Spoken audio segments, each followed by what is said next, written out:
Мына жанакы трактор чымындарды түзөп атпады эле, көрүнөбү кандай түп-түз болуп калат. Бул да бир жума 10 күндөй жатат ушундай. Дагы отургандан кийин анан кайра кирип туруп дагы бир түздөп, жээктерине чейин бүт могу аянтты түздөп чыгат. Мисалы үчүн өйдө жакта өйдөрөөк болот да ар жагы.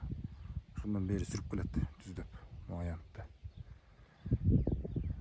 Анан могу ресторандан, могу мейманканадан элдер келип бияка кирип мына могул жер волейбол ойной турган бир аянтча болот Кудай буюрса. Калгандардын баардыгын тең газон кылып, биякта корт дагы болот Кудай буюрса, теннис. Анан калгандарына газондо сейилдеп басып, муактын ичинде дагы жолдор болот буюрса. Сейилдеп жүрө тургандай шарттар түзүлүп атабы.